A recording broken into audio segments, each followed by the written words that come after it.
নমস্কার বন্ধুরা, শাশুড়ি বৌমা রান্নাঘরে। আজকে এই যে ফুলকপি দিয়ে পনির দিয়ে রান্না করব। ফুলকপি কেটে নিয়েছি এরকম সাইজ করে, এই যে।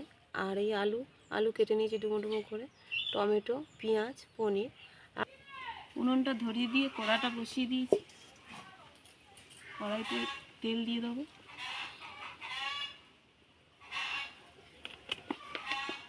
কড়াইটা গরম হয়ে তেলটা গরম হয়ে গেছে, পেঁয়াজটা দিয়ে দেবো। পেঁয়াজটা দিয়ে ভালো করে ভেজে নেব।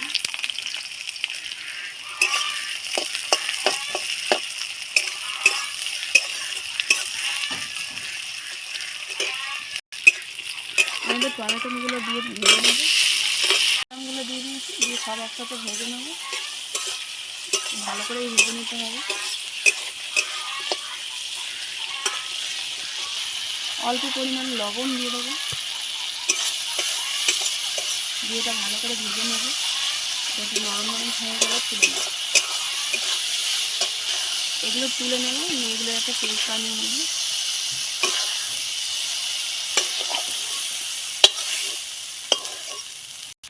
কড়াইটা ধুয়ে মুছে এনেছি, আর একটু তেল দিয়ে দেবো। পনিরটা একটু লবণ অল্প আর একটু হলুদ দিয়ে পনিরটা একটু মাখিয়ে নেব। হালকা হালকা করে মাখিয়ে নেব। পড়ে গেল, পনিরটা ভেজে নেব অল্প অল্প করে, হালকা করে।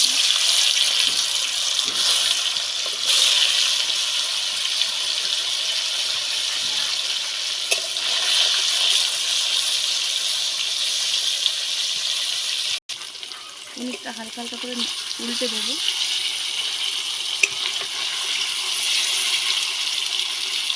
সবগুলো এইভাবে ভেজে তুলে নেব। এগুলো ভাজা হয়ে গেছে, তুলে নেবো আস্তে আস্তে করে।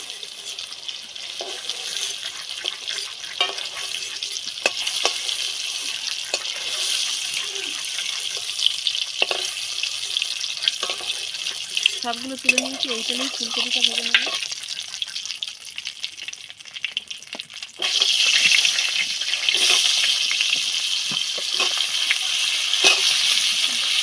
ফুলকপিটা ভালো করে ভেজে নেব।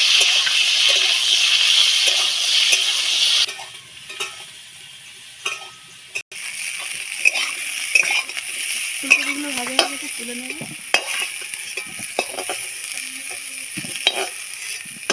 একটু তেল দিয়ে দেবো। তেলে আলুগুলো দিয়ে দেবো, আলুগুলো দিয়ে ভেজে নেব।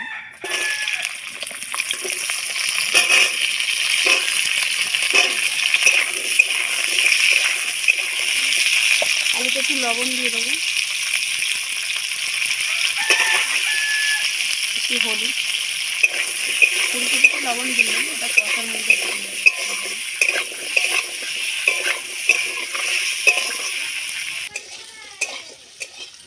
আলুগুলো ভাজা হয়ে গেছে, আলুগুলো তুলে নেব।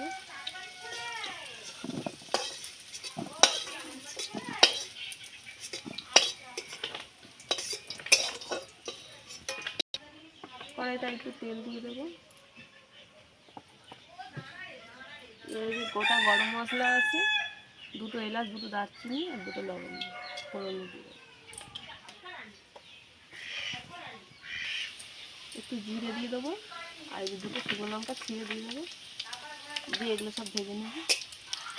আর আদা রসুনটা যেহেতু ভাজা হয়নি, তাই এর মধ্যে দিয়ে কষে নেব।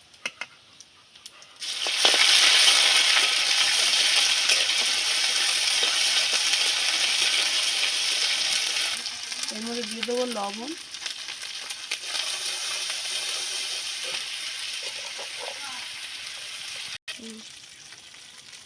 হলুদ, লঙ্কার গুঁড়ো, সব মশলাগুলো একসাথে একটু কষিয়ে নেব। এবার যে পেস্ট করা মশলাটা ছিল এটা দিয়ে দেবো।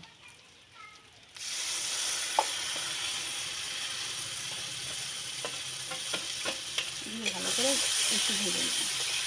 এটা ধুয়ে একটু জল দিয়ে দেবো।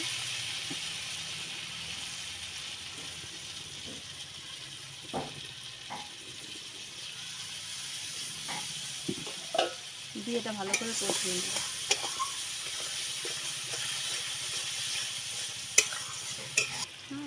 অল্প পরিমাণ চিনিটা দিলে কালারটা ভালো আসবে।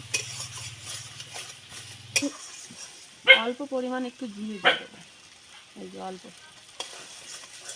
দিয়ে এই মশলাটাকে খুব সুন্দর করে কষিয়ে নেব।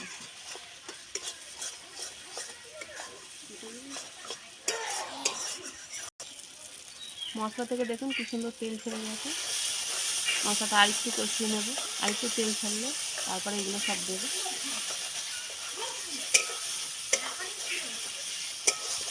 এবার এই ফুলকপি আলু ভাজা ছিল এটা দিয়ে দেবো, দিয়ে আরেকটু ভালো করে কষিয়ে নেব। একটু চাপা দিয়ে দেবো, হালকা চাপা দিয়ে দিয়ে কষবো। একটু ঢাকনাটা খুলে দেখে নেব। দেখুন তরকারিটা কি সুন্দর কষা হয়ে গেছে, তরকারি থেকে পুরো তেলটা বেরিয়ে এসছে।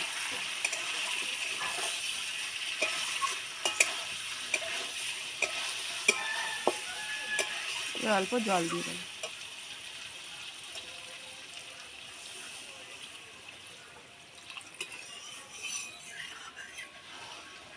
এইটুকুই জল দেবো। তরকারি দেখুন ফুটে গেছে, একটু ঢাকা দিয়ে দেবো, আগে ঢাকা দিইনি, এবারে ঢাকাটা দিয়ে দেবো। একটু ঢাকনাটা খুলে দেখে নেব।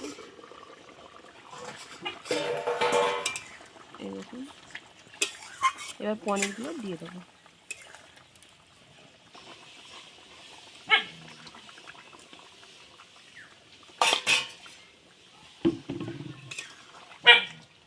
আর একটু ফুটতে দেবো।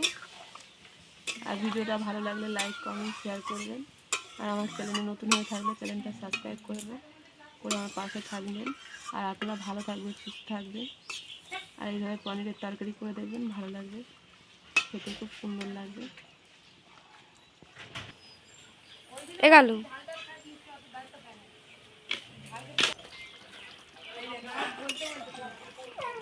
রান্নাটা হয়ে গেছে, নামিয়ে নেবে এবারে।